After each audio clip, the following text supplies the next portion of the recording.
All right. Well, welcome everyone. It is 7 o'clock. We'll go ahead and get started here. Welcome to our speaker series for Hancock County.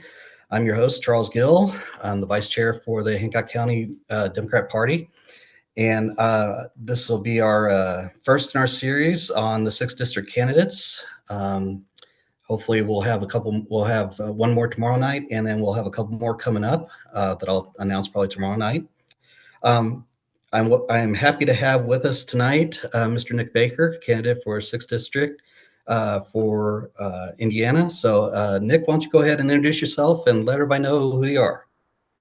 Hi, thanks, Charles. Thanks for organizing this. I appreciate you guys having me on this Zoom session and for everybody joining tonight. My name's Nick Baker. I'm a born and raised Hoosier from Bloomington, Indiana. Went to Indiana University, went to law school in Indianapolis, the McKinney School of Law, and I've been a practicing attorney for the last 20 years, fighting for access to courts and justice for Hoosiers across the state and across the country. I'm the only attorney in the country that brought the Camp Lejeune water contamination case to the United States Supreme Court. And I'm the only attorney suing the state of Indiana pro bono or free of charge for what are remaining Ku Klux Klan laws in the name of judicial selection. My campaign is themed on three things primarily, and the first is unity, not division. We have to heal the wounds that have divided us as a nation. We have to focus on those 80% of issues that we all agree are problems and that we need to find solutions, and stop focusing on the wedge issues that divide us and tear us apart. Second is I want to balance the budget. I believe that it's critical to the survival of our nation. Before we bankrupt this nation, we have to actually get our budget in balance, just as we all have to in our households. And the only way I think we can do that, and the third theme of my campaign, is overhauling American healthcare. It's a broken system that results in now that 51 cents of every dollar are going to insurance companies and to um, compliance and administrators. They does not go to doctors and nurses and hospitals, particularly through the 6th Congressional District, where there's a lot of rural healthcare under threat. We have maternal health care shutting down across the district, only have 3 sites of maternal health care for 800,000 individuals. So if we can get to Washington, or when we get to Washington, my plan is to introduce legislation that will require that no more than 20% of healthcare dollars go to insurance companies and compliance and administration. We need to get our healthcare dollars actually going to care and get the patient-doctor relationship reestablished. So I believe our campaign is, we are the most moderate Democrat in this race, or more towards the middle, appealing to not only Democrats, but independents and moderate voters and disgruntled MAGA voters who were promised a bill of goods from the current administration that was not true. And now that their healthcare and farmers, particularly throughout the district, have been decimated by the policies of the current administration, these are the things we need to reverse, and we need to try to get the federal dollars back to this district, because this district would absolutely thrive if it could have just a little bit of its own hard-earned money back to these communities. So I appreciate you having me on, and hope that everybody on here is tuning in to decide who they want to vote for in this primary, and that we continue to spread the word to get Democrats to show up for the primary and to pick up a blue ballot. Outstanding. Well, Nick, thank you so much for joining us tonight. Again, I kind of look at this as kind of a conversation, so folks kind of get to know who you are, and we're going to talk about some hot topic things kind of as we go along. So just kind of curiosity. So one of the first things I wanted to kind of ask about was the planned toll road on I-70. This was a very unique idea proposed by our legislature and our governor. And I just am kind of curious on what your thoughts are about putting a toll on a major highway at a time where people are already feeling a really large crunch in their pocketbooks as it is. I think it's horrible. I think honestly, this is a tax on the 6th Congressional District, particularly. 70 runs through the heart of the 6th Congressional District. I think it's a divider now, driving a wedge between communities that can connect from Newcastle to Richmond to Greenfield. And, I think this is also a reflection really of we haven't had the best representation in Washington, both in Congress and, at the Senate and the United States House of Representatives. Because if you take a state like Kentucky, where Mitch McConnell's been in charge of the Senate he was in charge of the Senate for decades. They have less population than we do in Indiana, but every single interstate is 3 lanes and they are gorgeous and they're perfect and they're always, spick and span. So why all of a sudden Indiana has to now introduce a toll road? Like you know, that's just it's so un-Indiana. We're the crossroads of America. We're supposed to try to make it easier for people to come here, flow through here. And it's a terrible idea that I would love to do anything I can to kill it. Because once a toll comes, it's not going away. You're not unringing the bell. And it's something that I just am really sad to see apply to this, this particular district. Yeah, absolutely. And you hit it kind of right on the nose. I mean, our representation for this district has been virtually absent. I know he's been absent from most uh, joint ventures here in Hancock County. He does show up to a single party's events, but doesn't like to mingle with all the rest of us. So hopefully we get good representation in there to maybe steer some of that off. Kind of as I thought about that question too, because if we put a toll road in I-70, well, I know people around here, they're going to look at I-70 and say, well, I don't want to pay the toll. I'm going to jump off on 40 or on 9 or whatever. Yeah. So, and I'm sorry, I'm going to ask a very Greenfield-centered question for the moment. We already have traffic problems galore. What effect do you think that's going to have on our infrastructure systems and the money troubles or the money issues that we already have trying to focus on what we do? Well, and I think you're exactly right. And you made a good point that we need representation that it appears for all Hoosiers in this district, not just Republicans or not really. And the nature of our current representative only representing billionaires and, special interests, frankly. But that's where I want to bridge that gap and I want to be somebody who's a consensus. That's what I'm, a consensus Democrat who wants to reach across the aisle. I would be happy to go to any event, whether it's Republican or Democrat or any event that is a time for me to get in front of the 6th congressional district and to hear their concerns and to take those concerns to Washington. I that's exactly what's going to happen with the toll road. It's going to force almost a whole lot of local traffic onto these, highways 50 to 40, throughout the district that are going to ultimately drive more traffic through those city centers and take a toll on those local communities. So you have this national interstate, and then all of a sudden you're going to force now more traffic into the local communities, creating more of a budget problem for them and more of a drag on their resources. So it's of course a terrible idea in my opinion.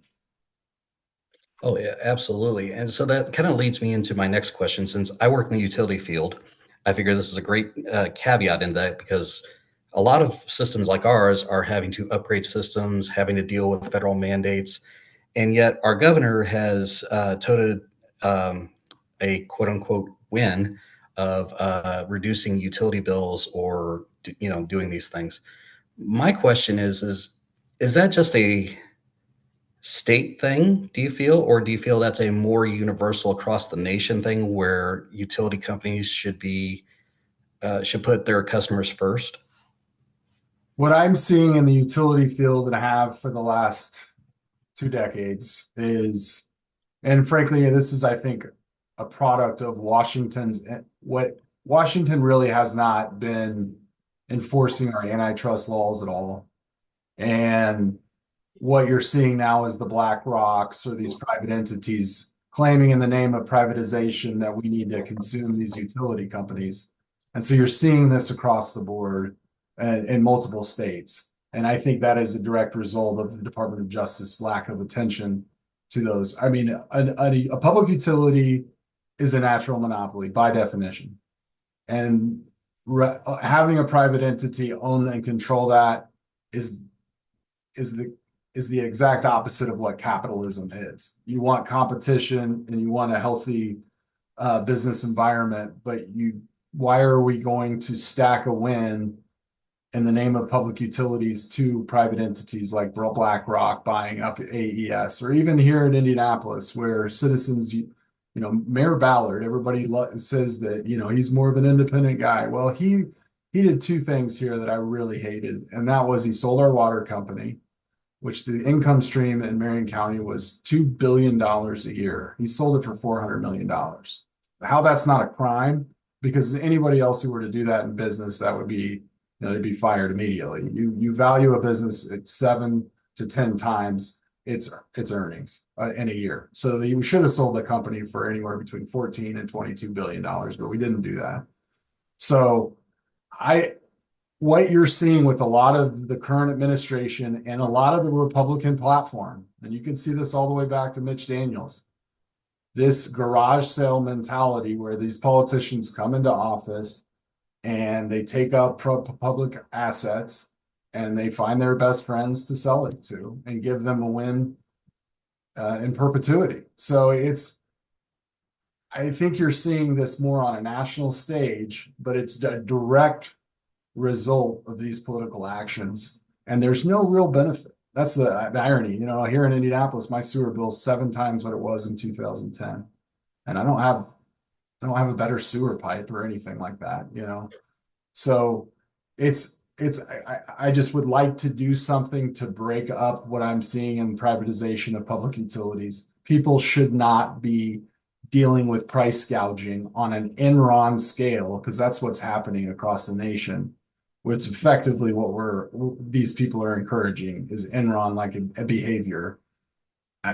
People, if they're trying to get just water and electricity and heat their home, these should be the lowest prices that we could possibly get for them. This isn't a place where businesses should be gouging people's pockets. Absolutely. And I do want to make a differentiation between for-profit owned utilities and municipally owned utilities, because municipally owned, we do for the city of Greenfield, that utility works for the people. Every part of what we collect goes back into the system that we serve. So we're constantly improving and making things better for the city. Now, as you mentioned, though, for profits, their main idea is to return funds for profits for their shareholders. So it's kind of a Yeah, kind of different, but kind of different idea. I think public utilities should be that. That's this is the public good. Water and air is public good, and the tragedy of the commons, as Thomas Harden wrote about, is the threat.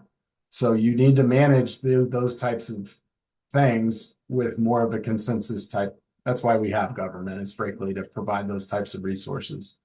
So to say things be privatized as they are is counterintuitive to much of what we're trying to accomplish. So Absolutely. I appreciate you doing that and working there, because I know what you guys do is fully for the benefit of the community. There's not like, you're not going to get a bonus or something, so No.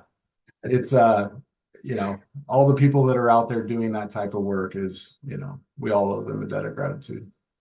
Absolutely. I appreciate that. And so and I'm going to pivot using that to another topic that I talk about quite often, of wanting to, because we're expect like in the water and wastewater fields, and in the trades just in general, we're having a real shortage right now. Most recently, I saw a news article on the sewing trades and those kind of things. How would you champion reinvesting America's future into that qualified trades work and bringing that back to value moving forward for the future?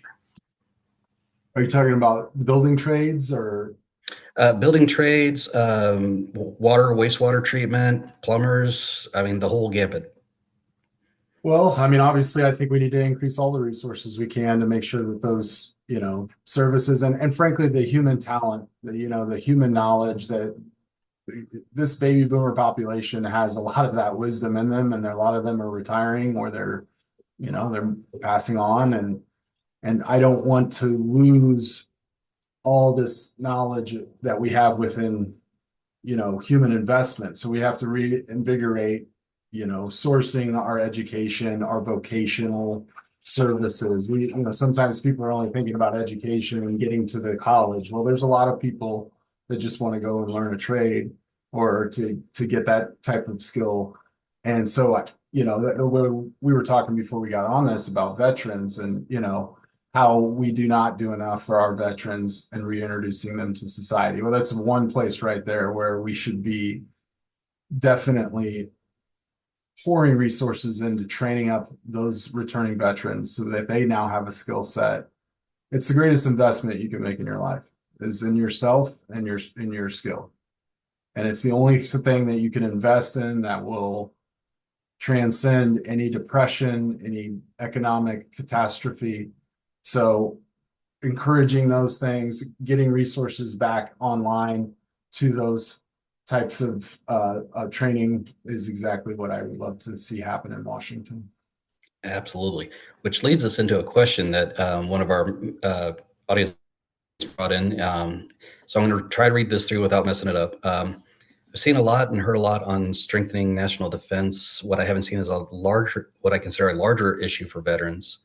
Many only serve for 4 or 6 or 8 years, mostly to gain skills and possibly a college education. We talked about the GI Bill before the session. The issue is that many military jobs don't translate to the private sector requirements. And I think this is where you were just alluding to as far as translating veterans to jobs. So many don't have time for college when working 24/7. And for folks like, I mean, I suffer from this from PTSD, makes it exceedingly challenging and translating that into not becoming unhoused and, losing opportunities. How, what is, how do we tangibly bring a veteran? Let's use my example. I was a cook in the Navy. I mean, yes, that sounds like a translatable job in the civilian sector, but believe me, it's a little more diverse.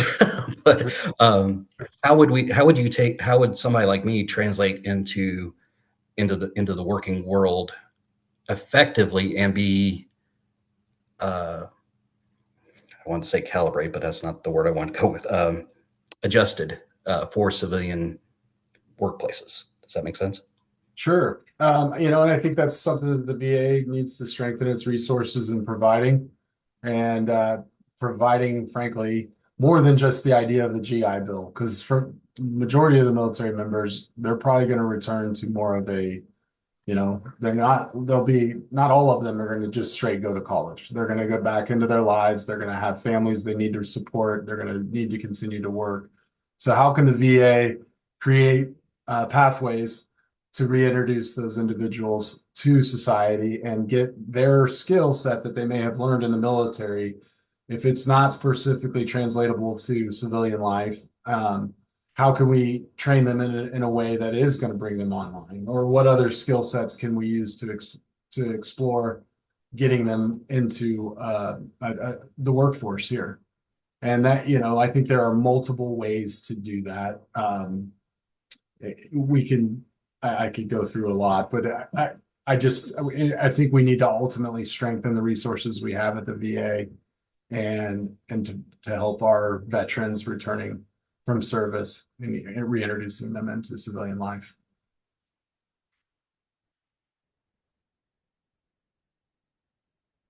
You froze on me. I hope I didn't freeze on you. Yeah, unfortunately, the gremlins have not gone away, apparently. Can you still hear me okay? I can hear you now fine. Yeah. Okay, I'm going to try to get through this next question then. Another question that came in: our federal consumer protections are slowly being stripped away, such as the EPA affecting water quality by lowering pollution standards. Thank you, Jefferson Shreve. The FDA affecting our foods and drugs by reducing inspections of ingredients and manufacturing practices. What are your thoughts on this, and how do you protect Americans in these areas?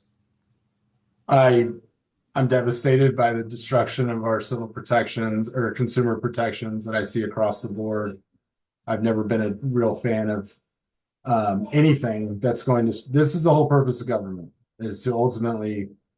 That's why it exists, is to make sure that we're not poisoning our water, we're not poisoning the air, and we're able.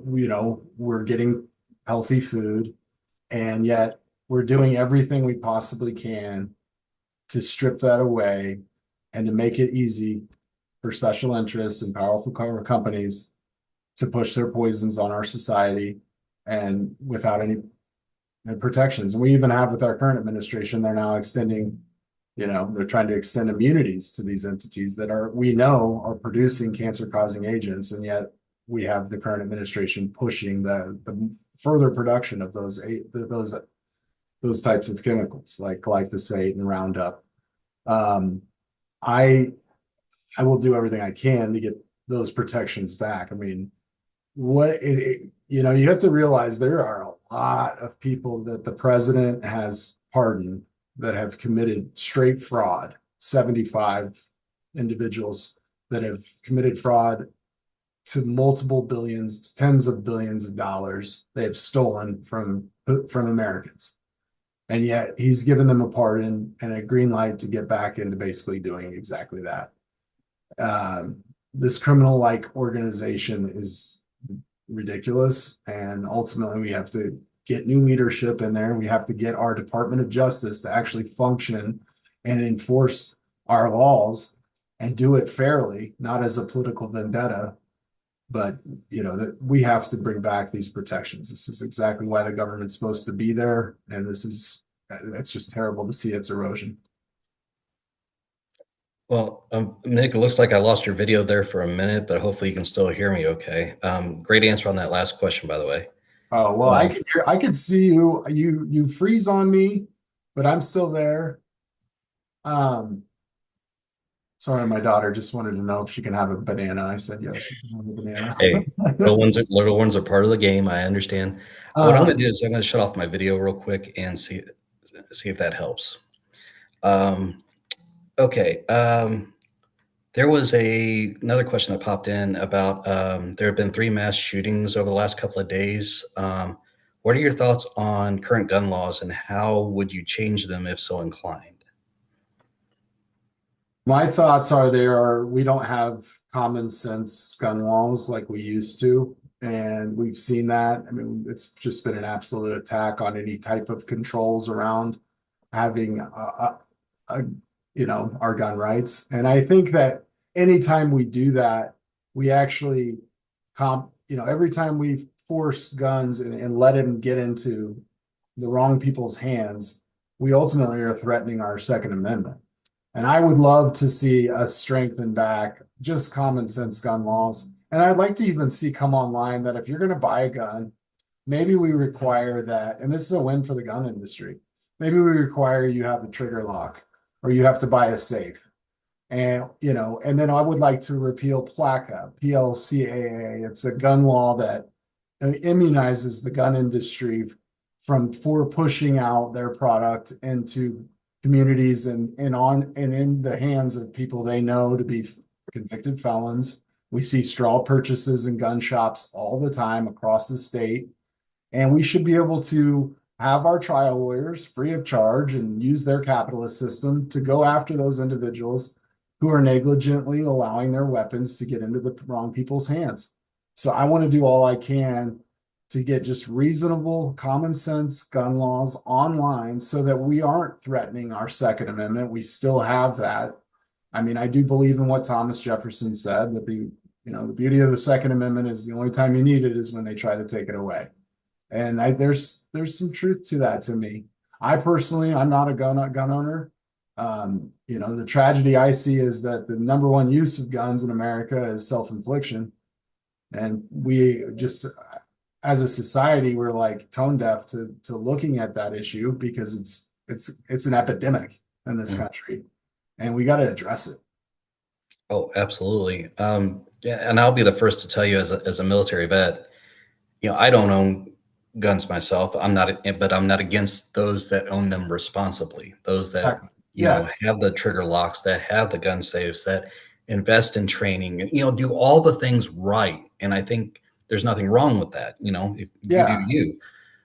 However, I think you hit on a very accurate point of there are folks that, for one reason or another, just should not have that, for lack of better terminology, tool at their disposal No. because just strange things can happen. So I'll leave that, and because we could spend a whole hour just talking about. Well, and the last point I'll make on that is, you know, you got to remember the NRA, National Rifle Association, its original mission was safety first, accuracy second, precision third. And now it just feels like the NRA is profits first, production second, and proliferation of their weapons. And that is just, it became only a lobby of the gun industry and not a lobby of the gun owners.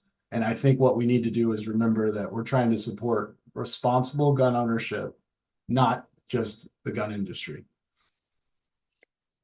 Couldn't have said that better myself. So another question came in. Campaign finance. What are your feelings on campaign donation from large PACs like APAC or something like that? I'll pause to let you answer that first part, and then I'll hit the second part. Oh, sure. I'm sorry if I cut you off. Oh, you're fine. Yeah, I'm not a candidate that's going to be taking any APAC money or any foreign lobbies money, frankly. I'm not for it.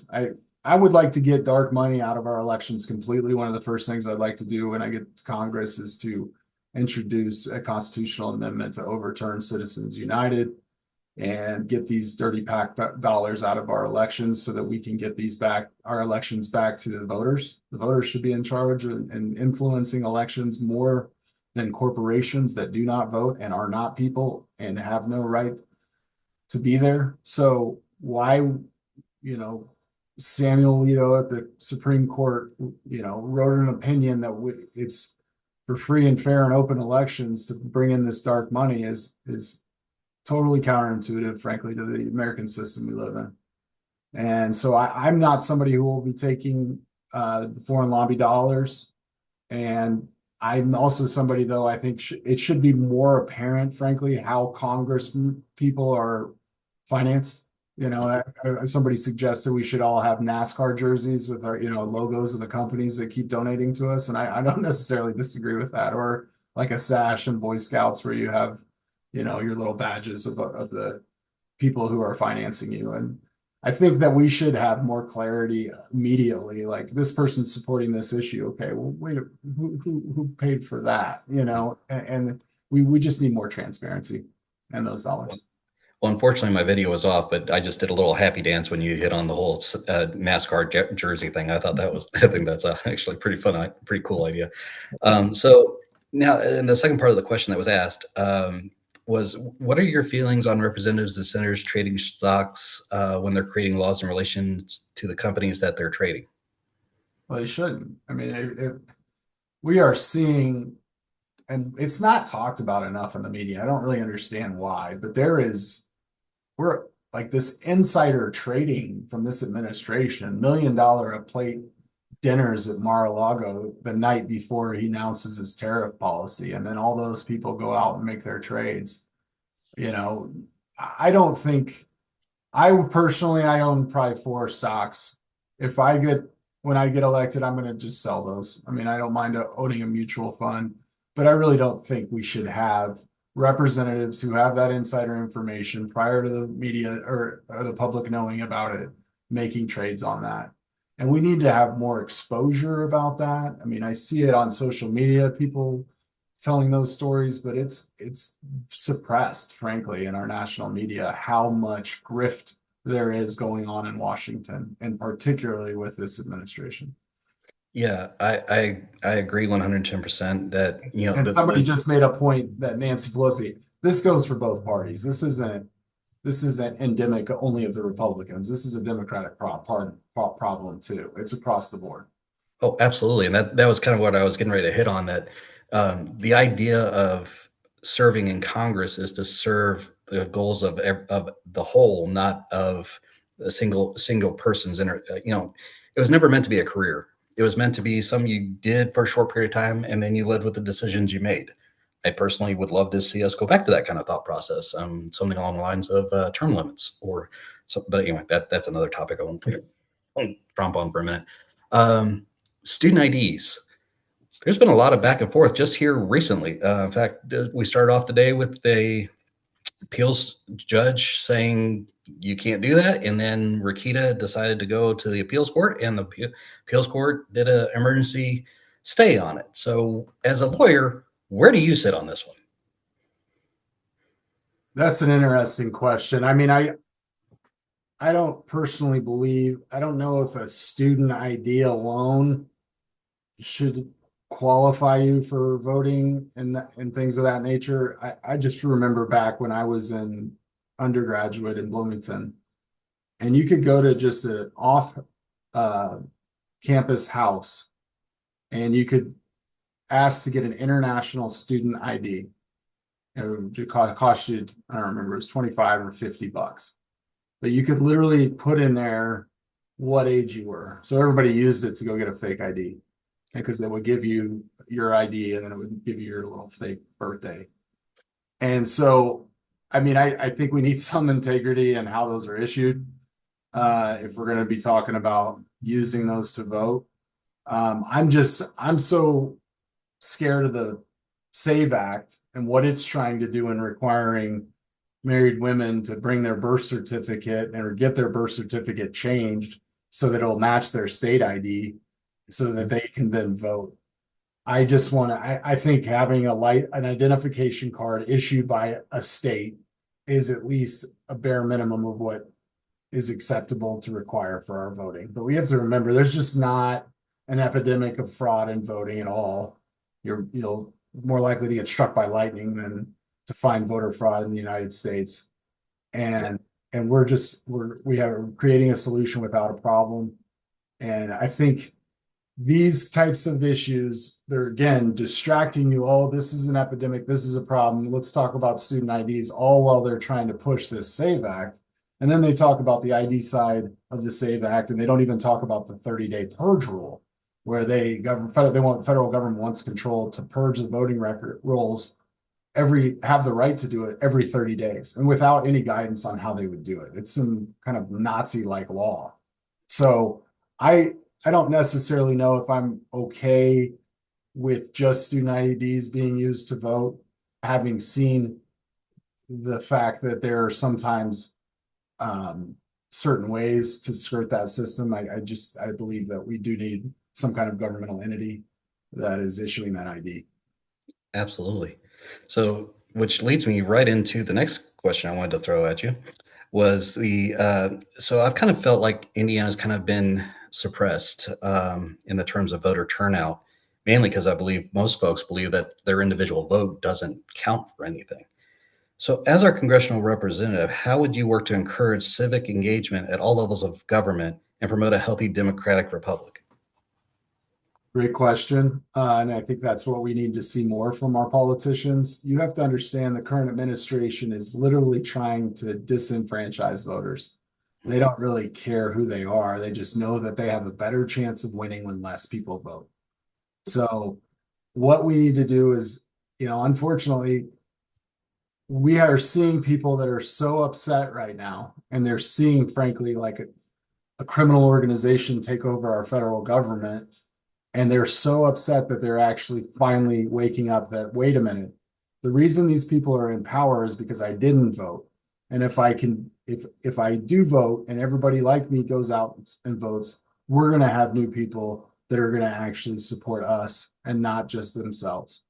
So, I want to take advantage of this election cycle. It's frankly one of the reasons why I got into this election was that at some point it was just what I saw out of Washington was so devastating. And I think that there's going to be a dark day in our future if we don't turn the ship around. So we have to, particularly Democrats, need to turn off the apathy. We've all had apathy for about 2 decades now in the state of Indiana. We need to realize that if we turn out as the big tent party, the Democrats, and we show up for the candidates that we believe have the best chance of winning our elections, and we do it in the primary, we don't just do it in general elections, but we show up for primary votes, then we can get back to more voter participation, more civic engagement. And I'd like to see anything that will energize that. I mean, I don't want to mandate voting, but I want to get right up next to it. So, whatever I can do to ultimately encourage civic engagement. And I hope that, frankly, but just by getting decent people elected and seeing real policy come through that affects people's lives in a positive way, that we can at least increase, the public's view of Congress and particularly the House of Representatives. So I would love to do that. I don't necessarily agree with eliminating primaries um, and having only candidates chosen at convention. We're going to see a lot of party bosses throughout the country that will be in control of those, and we're not going to have the people choosing their candidates. We're going to have parties choosing their candidates. So I would what I would like to see though is a wealth of encouragement for primary elections for people to understand how important they are, because and the Democrats in this district only had about 12,000 voters show up in 2024 when Shreve was elected in our primary. Now, if Cindy Worth, the candidate at the time, she got about 99,000 votes in the general election. So, and that's a product of two things. A lot of Democrats didn't show up in the primary, but also there are a ton of independent and moderate voters in Indiana. That's the majority of the voting pool in Indiana is moderate independent voters that'll vote for a candidate on each side if they could align with them just a little bit. So if we could just get people though to engage in primaries to make the selection of those candidates that most align and are the most electable, then you'll see that increase in the civic engagement and voter turnout. I, I think that's really well said, and I think that I think voter education starts at a early level too. I mean, to kind of because we teach our history, we talk about well, probably less and less than what it was even when I was in school, but we talk about how the government is and what Congress does, but we fail to think that it's the people that make the biggest voice in our government, right? And so I Yeah, think that I think you're on a good idea there of get people engaged and get them out and say, hey, if you don't like what's going on, you have the power to change it. You just have to engage in the process, right? absolutely. Yeah, I 100% agree with you. Awesome. All right, I'm going to turn to a couple of national level things at the moment. So, one of the biggest stories that has been occupying our life in the national news, international news, I should say, is the war with Iran. Now, I can say this as a vet who has been in that area. I've been in the Persian Gulf. I have been there more than I want to ever admit to. Um, but supposedly, Congress is charged with by the Constitution of all these crazy documents we have. It says that the president is supposed to come to Congress to declare war. However, he has started a war of choice. So how do we fix that? Say you get to Congress, what is the first step we take to fix this mess? Well, I mean, right now you're seeing a leadership right now in the House of Representatives and the Speaker yielding their first Article One um, powers to the Article Two. This is what happens when people become so upset with the legislative process that they ultimately just start to lean on an autocratic style, so that then you have somebody who's in the White House now that wants to consume all the possible power he can and has no respect at all for the different branches of government and the checks and balances within that system. So, I would do everything I possibly can to get us back in control of deciding when and if whether we're going to declare war. I think what's going on right now, and you're just seeing, frankly, the speaker control Congress to not allow anyone to push back on that. So once we have this election, Democrats will take back the House. I guarantee it. Once we have our speaker back in charge, there will be a whole different inertia behind pushing back against the second branch government. So then the next natural question given that is impeachment. Pardon me? Impeachment of the president would be our next. Is that the next natural step? I mean, it could be one of the, I mean, well, there's a multitude of reasons why impeachment will be appropriate. What I want to make sure, though, that we don't get down into the Democrats' only policy being impeaching the president or only hating Donald Trump. I think that's why we lost the 2024 election, is that when we camp on a message of hate and not love, or finding something that we truly believe in, um, and leaning into like what we're going to do in a positive way, we're always kind of behind the eight ball, and they want us to continue to sit here and talk and say his name and Mhm. whine and complain. That's what exactly what they're trying to encourage. So I think it's just simply whatever checks and balances that Congress can take against the presidency is what needs to go down. If ultimately leadership is of the opinion that we need to seek the impeachment, I mean, we've passed many thresholds for um, for being more than reasonable to seek an impeachment of the president. But we have to, I think about what is the best way we can get back to. And I think that's where we have to go to the courts, frankly. We're going to have to lean on the Article 3 portion of the government to remind the Article 2 presidency that, hey, Article 1 is really in charge of these things. So I would like to go to the courts. And then if ultimately impeachment is what we need to do, and I see impeachment more appropriate for what I think are borderline criminal conduct, or not borderline, or full-blown criminal conduct. And that's ultimately what our grounds, crimes and misdemeanors Yep. for impeachment. So is it being impeachment solely for, making these military moves? It's a lot bigger issue than that.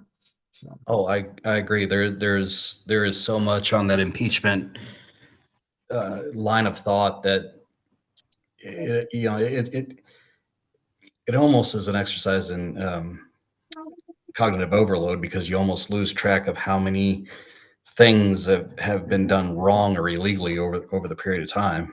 Um, so yeah, right now then the Department of Justice is apparently negotiating with Trump and his $10 billion lawsuit against the IRS, as if they're going to potentially pay him billions of dollars. His own administration is going to pay him billions of dollars.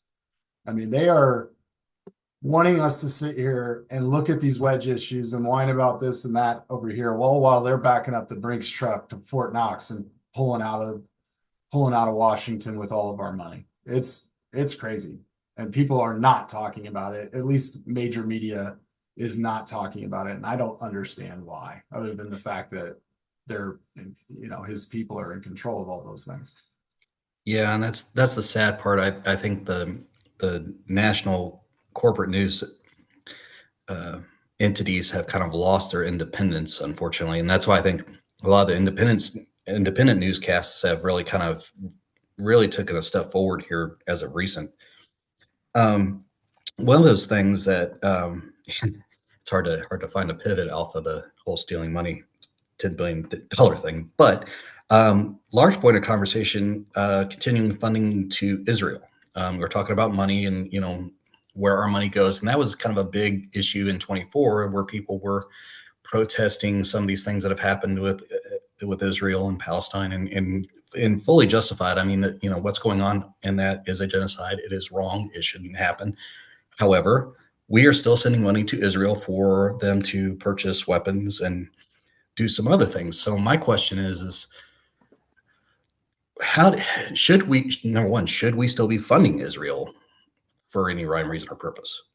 Certainly not to the extent we are. They are the largest recipient of our dollars of any foreign nation. And I want to support the state of Israel. That doesn't mean I support Benjamin Netanyahu, just as I support America, and that doesn't mean I support Donald Trump. Um, but the fact that we are giving them as much resources as we do, it, it's it's definitely way over the top. Particularly why we're cutting funding, for food across the world, and yet we're still handing these out. And this is ultimately, this type of policy and the funding of it is what has, frankly, led us into this war with Iran.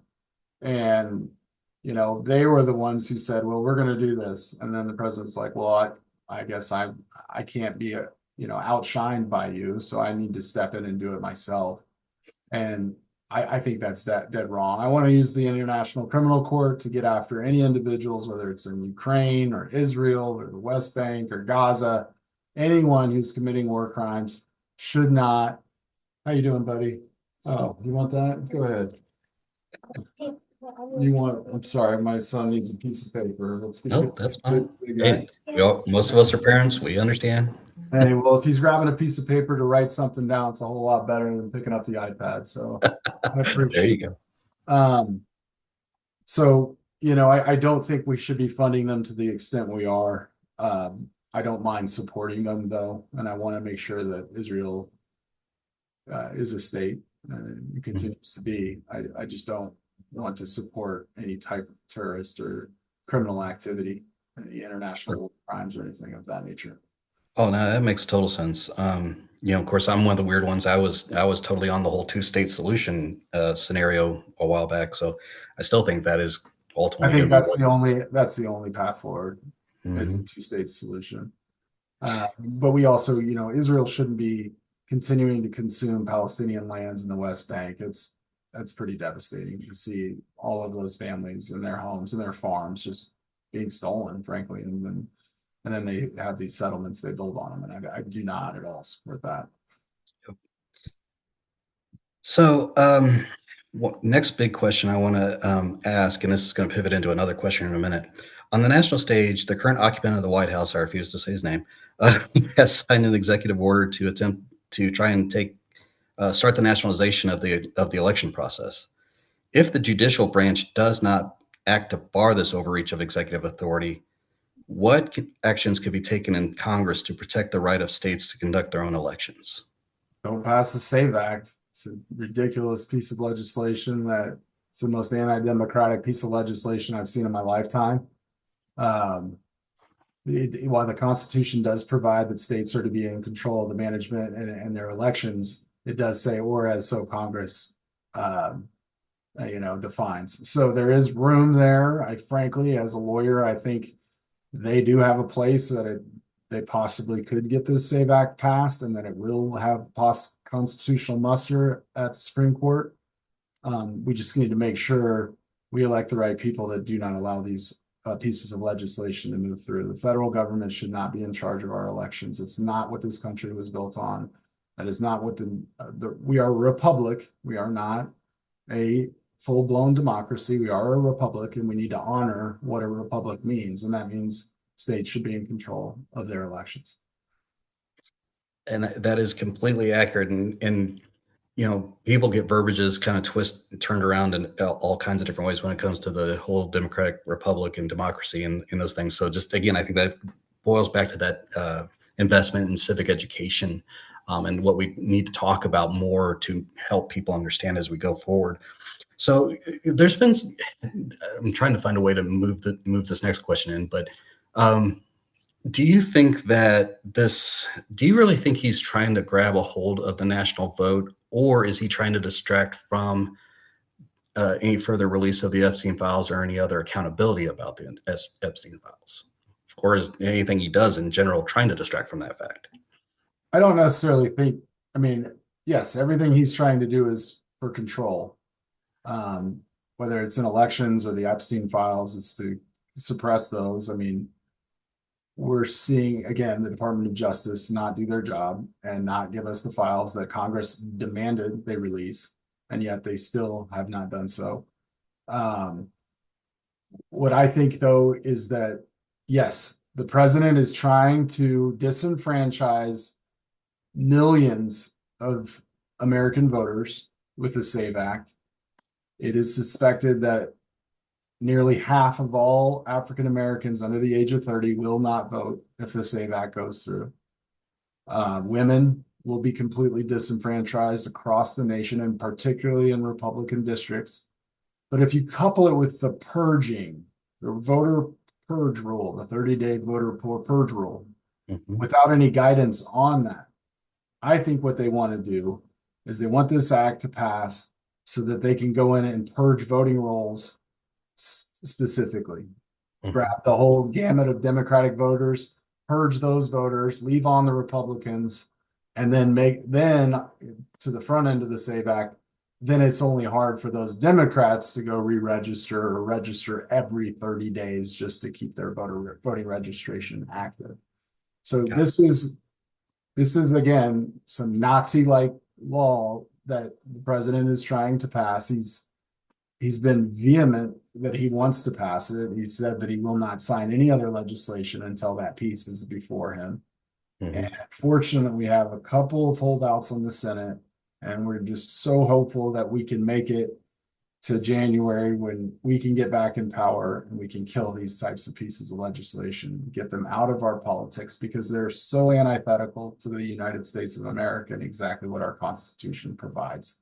And it's an abomination to me to see him put his hand on a Bible, swear and affirm that he's going to uphold and defend the Constitution, and that he does exactly the opposite of that. Amen. I can totally understand that because that drives me up a wall. So just to wrap that question out about the Epstein files, so you would continue the fight to release the Epstein files, yes, if elected? I'm sorry. Yes, absolutely, 100%. It's Okay. I want to tear it all down. And I do believe that there's almost like an international criminal conspiracy to suppress these files, and that the people that are in these files are still within the powers around the world. And they're Democrats, they're Republicans, they're everybody. But I think they all need to get exposed. I don't care who you are, what color you are, how old you are. If you are a part of these criminal networks, you need to be exposed. The people need to know about what you've done, and the victims need to have their day in court. It's Absolutely. disgusting, and we're all just watching it. It's frankly the only thing that as MAGA will push back on this administration. And if we could just unite with that simple purpose, we could go get a lot of things done, and we can gather a lot more voters to come into our camp. Absolutely. I think, having a determined ethical branch that holds people's feet to the fire in these, that are in these service or that are in these positions, because I think a lot of times it's the term absolute power corrupts absolutely at times. Yeah. And unfortunately, we've seen that no better personification than the current occupant of the White House. Uh, Yeah. um, so any session I do, I always try to link in a bigger point on a local stage. So with that, we've talked about the deregulation portions of things that this administration is doing. So data centers have been a big focus for Indiana residents and Americans as a whole. And most of those projects are being hit with resounding public opposition to their construction in their communities. So what's your position on data centers, and what do you see as the course for the future of Indiana in this space? There we go. I'm appalled by them. Where my farmland is in Canby, in the very southwest corner of the 6th Congressional District, Decatur Township of Marion County. They just had our city, our Department of Metropolitan Development passed the bill to approve a variance to build a 250 megawatt data center there next to a neighborhood.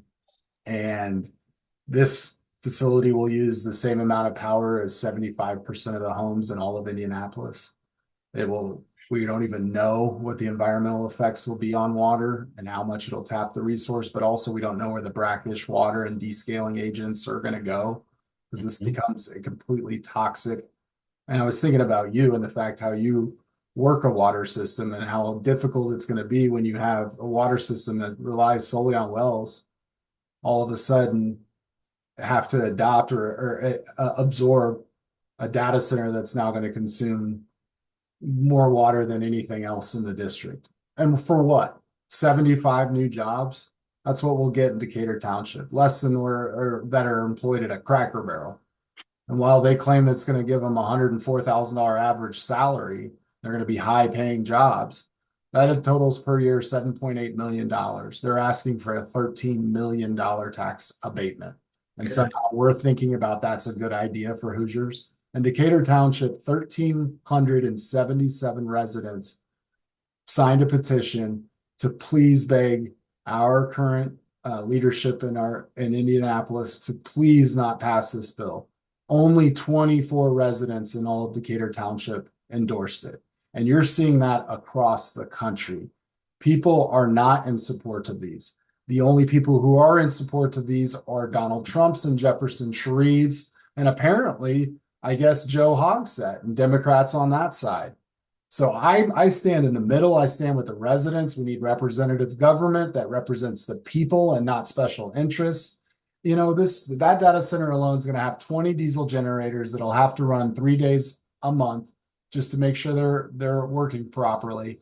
And that'll be the equivalent of idling 3,200 tractor trailers next to a neighborhood. It's disgusting what I'm seeing, and it's just a grift. I mean, we're seeing that we were talking about in selling off public assets to private entities. We're just seeing this across the board. And fortunately, people are getting upset enough that they're going to turn out to vote, and we're going to get new leadership, and we're going to fix these things. We're going to get it back. Well, hopefully I didn't lose everybody right there, but I don't think so. okay. My computer did something really weird right there. So I want to wrap it up really quick, but I would be remiss if I didn't hit on something with data centers.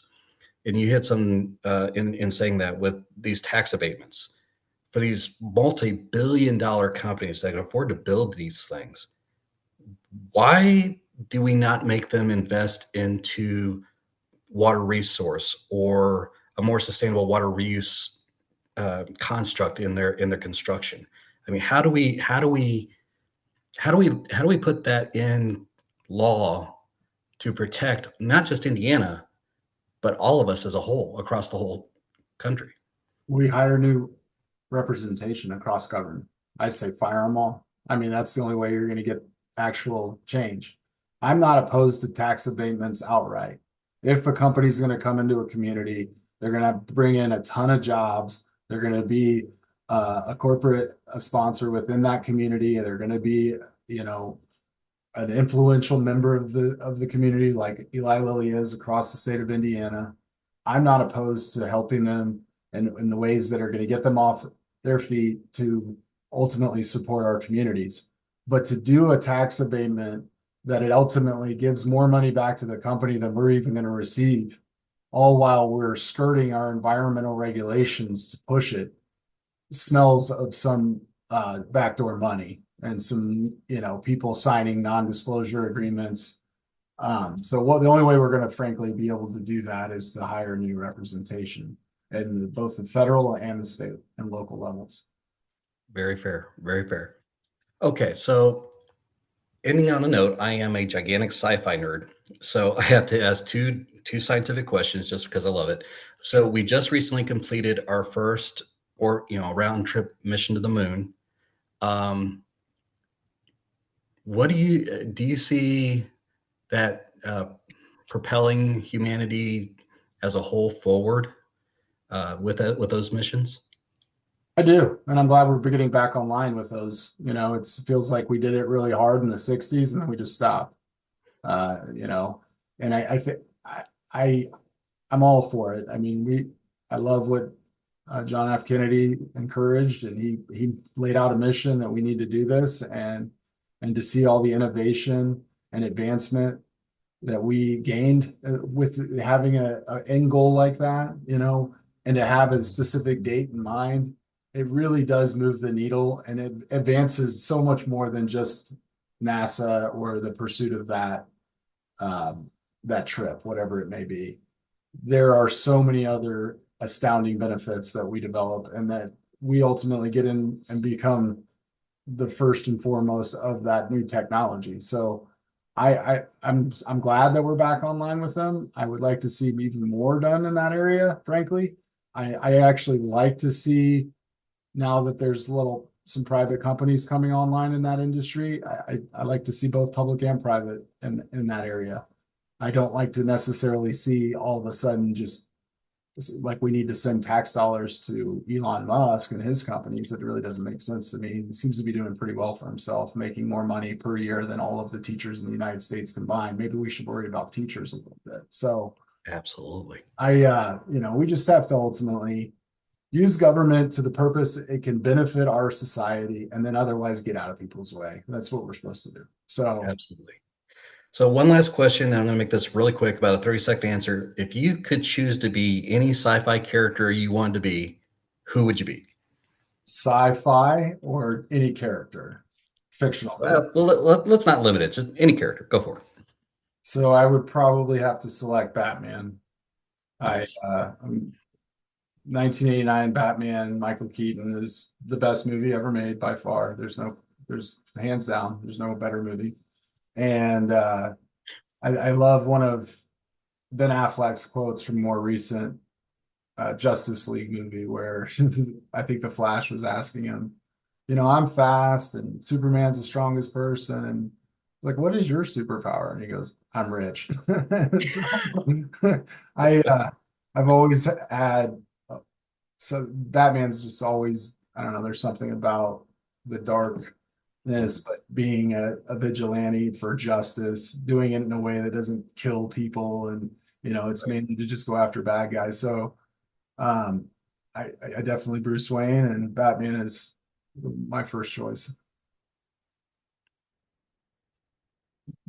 Did I lose you? Yeah, just for a little bit there. Sorry.